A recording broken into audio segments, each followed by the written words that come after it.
પડશે એ બરાબર સાંભળી લો.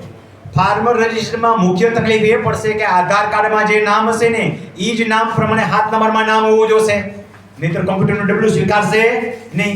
મારું નામ રમણીક લાલ લવજીભાઈ છે કોટડિયા. હવે કોટડીની જગ્યાએ પટેલ હશે, નહીં સ્વીકારે. હવે રમણીક લાલની જગ્યાએ રમણીકભાઈ હશે તો નહીં સ્વીકારે. 7 નંબરના પાનીમાં ભાઈ હશે અને આધાર કાર્ડની અંદર લાલ હશે. તો પ્રથમ શરૂઆત ક્યાંથી કરો? પહેલા તમારા લિવિંગ ને આધાર લ્યો. જો રેકોર્ડ હંમેશા છે ને આડેધડ સુધારી લેવાનો. ચાલો આધાર કાર્ડમાં સુધારી લઈએ, રેવન્યુમાં સુધારી લઈએ. રેકોર્ડ પાયેથી સુધારો. તમારા જન્મનું પ્રમાણ સાચું શું છે? લિવિંગ સર્ટિફિકેટ ને એનાથી આગળ કોઈ વિચારે બર્થ સર્ટિફિકેટ, તો જરાક લાંબી રૂટ કરવી પડશે. બર્થ સર્ટિફિકેટ મુજબ લિવિંગ સુધારવા માટે તમારે નામમાં સુધારા કરવા માટે તમારે અરજી કરવી પડશે. અને શું કહેવાય હા, એ જેવી લાંબી વિધિ છે.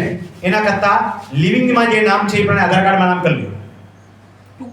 લિવિંગમાં જે નામ હોય પણ હંમેશા આધાર કાર્ડમાં નામ હોવું જોઈએ. અને કોઈને શોર્ટકટ અપનાવો ન કરવું હોય તો આધાર કાર્ડમાં જે નામ છે એ પણ રેવન્યુ નામ કરાવી લો. હવે એમાં મેજર ડિફરન્સ હશે તો નહીં કરે. આટલા ડિફરન્સ આરામથી કરી દેશે. સરકારનો સર્ક્યુલર પણ છે મારી પાસે કે રમણીક લાલની જગ્યાએ રમણીક લાલ હોય તો કરી દેવું, રમણીક કુમાર હોય તો કરી દેવું, પટેલની જગ્યાએ સરનેમ આવતી હોય તો સરનેમ પ્રમાણે આધાર કાર્ડ કે જે કંઈ સુધારો હોય એ દાખલ કાઉન્સમાં કરાવી લેવો. કાઉન્સમાં કરી દેશે સુધારો. હવે હમણાં મેં કરાવી, એક સતવારાનું હતું અને સરનેમ હતી, કાઉન્સમાં સતવારા કરાવી, એક સગનનું પણ કરાવ્યું, સગન કરાવી સરનેમ લેવડાવી. તો આ થઈ શકે છે.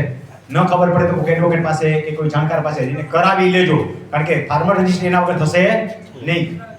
આધાર કાર્ડ મુજબ નામ તમારું રેવન્યુ રેકર્ડમાં ચડવું જોઈએ. રેવન્યુ રેકર્ડમાં હશે એ જ તમને ફાર્મર રજિસ્ટ્રીમાં લેશે. આટલી તમને પૂરક માહિતી આપી દીધી.